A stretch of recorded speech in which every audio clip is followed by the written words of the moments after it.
আমার এই সাবেকি ব্রাইডের ব্রাইডাল লুকের ভিডিও তো তোমরা সবাই দেখে ফেলেছো।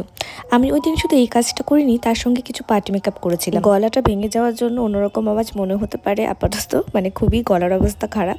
তো তার আগে বলে নেই যে আমি সবসময় যে একটা ভয় পাই বৈশাখের বিয়ে, আমার এই বিয়ে বাড়িতে কিন্তু ঠিক সেই আশঙ্কাটাই সত্যিতে ব্রাইডকে সাজানো হবে। তো সবই ঠিকঠাক ছিল, যেই ওটা কমপ্লিট হয়ে গেল অমনি একটা দমকা হওয়ার ছোঁয়া এবং চারিপাশের কারেন্ট একেবারে দুম করে চলে। ব্রাইডের পরে সাজতে বসেছিল ব্রাইডের দিদি, তো ওর মেকআপটাও আমি খুব ভালো মতন খুব কম সময়ে মোটামুটি 15 মিনিটের মধ্যে প্রায় শেষ করে দিয়েছি। কারণ ওর ডিমান্ড ছিল কি একেবারেই হালকা সাজাতে হবে, যেন মেকআপ একেবারেই বোঝা না যায়, চোখের মধ্যে কোনো রকমের কোনো আই শ্যাডো নয়, চোখে হালকা কাজল। আর তারপরে যে হেয়ার স্টাইলের কথা বলেছে সেটা একেবারেই সাদামাটা, জাস্ট কোনো রকম সাইড দিয়ে চুলটা এনে পেছনে একটু জুঁই ফুলের চেন লাগিয়ে দিলেই হবে।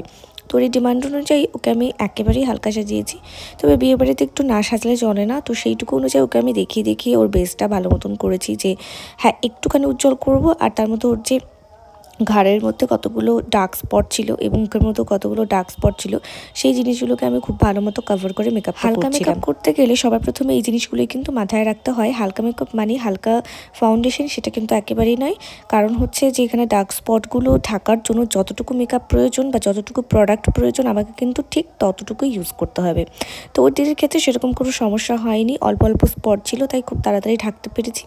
আর দেখো যে বেসটা কত তাড়াতাড়ি কমপ্লিট করে ফেলেছি, একেবারেই কম প্রোডাক্ট দিয়ে সাজানো হয়েছে। কারণ ওদিকে তো অলরেডি হাওয়া চলছে আর তখনও কারেন্ট যায় ভাব। আর সত্যিকারেরই একেবারে একটু পরেই কারেন্ট চলে গেছে, পুরো বিয়ে বাড়িতে যাতা অবস্থা। একেবারে মোটামুটিভাবে আধ ঘন্টার একটা বৃষ্টির সঙ্গে বিদ্যুৎ পড়ছিল এবং সঙ্গে একটা দমকা হাওয়া তো চলছিলই।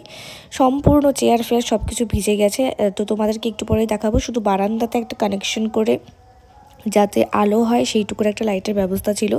আদারওয়াইজ আমি যতক্ষণ সাজিয়েছি ততক্ষণ পর্যন্ত কিন্তু তখনও কারেন্ট আসেনি।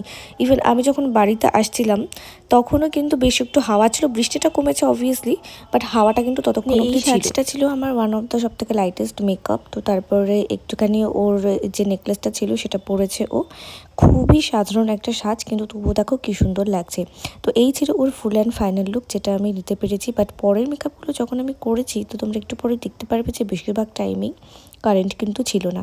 তো এখানে জুঁই ফুলের গাছটাটা আমি সেট করে নিচ্ছিলাম ভালো মতন করে, আর গয়নাগাটিগুলো ওকে যেন পরে ছিলাম কারেন্ট চলে যায়। নর্মালি যা হয় আর কি, একটা জায়গায় এতক্ষণ ধরে কারেন্ট থাকা তো পসিবল না, তাও বৃষ্টি। মেকআপগুলো কিভাবে করেছি আমি, তো দেখো যে এই যে আমি দিদিটাকে সাজাচ্ছি এই মুহূর্তে কিন্তু কারেন্ট একেবারেই নেই।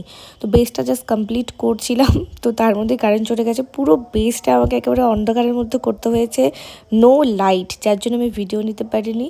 বারান্দায় একটা লাইট জ্বলছিল, তো সেটাও নাকি ওই জেনারেটরের থ্রুতে আনা হয়েছে, তো সেটার লাইট দেখে আমি করছিলাম। আর দেখো যে টিপটুকু দিয়েছি। আর এই যে নেক্সট যে দিদিটাকে দেখাবো এই জন্য আমার ভিডিও করা হয়নি। এই দিদিটার ফুল মেকআপ আমাকে কিন্তু অন্ধকারে করতে হয়েছে। ইভেন লাস্টে আমি হেয়ার স্টাইলও করতে পারিনি, কারণ হেয়ার স্টাইল করার জন্য তো কারেন্টের ভীষণ প্রয়োজন হয়। না ক্রিম্পিং না কার্লিং না কুচবি আমি করতে পারিনি যাকে বলে। দিদিটা অনেক দূর থেকে এসেছিল, বিহার থেকে, তার সাজার খুব শখ ছিল, বাট আনফর্চুনেটলি আমি তার হেয়ার স্টাইল করতে পারিনি। শেষে এরকম একটা উইদাউট ক্রিম্পিংয়ে আমাকে এই হেয়ার স্টাইলটা করে দিতে হয়। তো এটা ছিল দিদির লাস্ট লুক, আমি বারান্দার সামনে নিয়েছি। আর এটা ছিল এই দিদির লাস্ট লুক, যেটাও আমি বারান্দার সামনে নিয়েছি।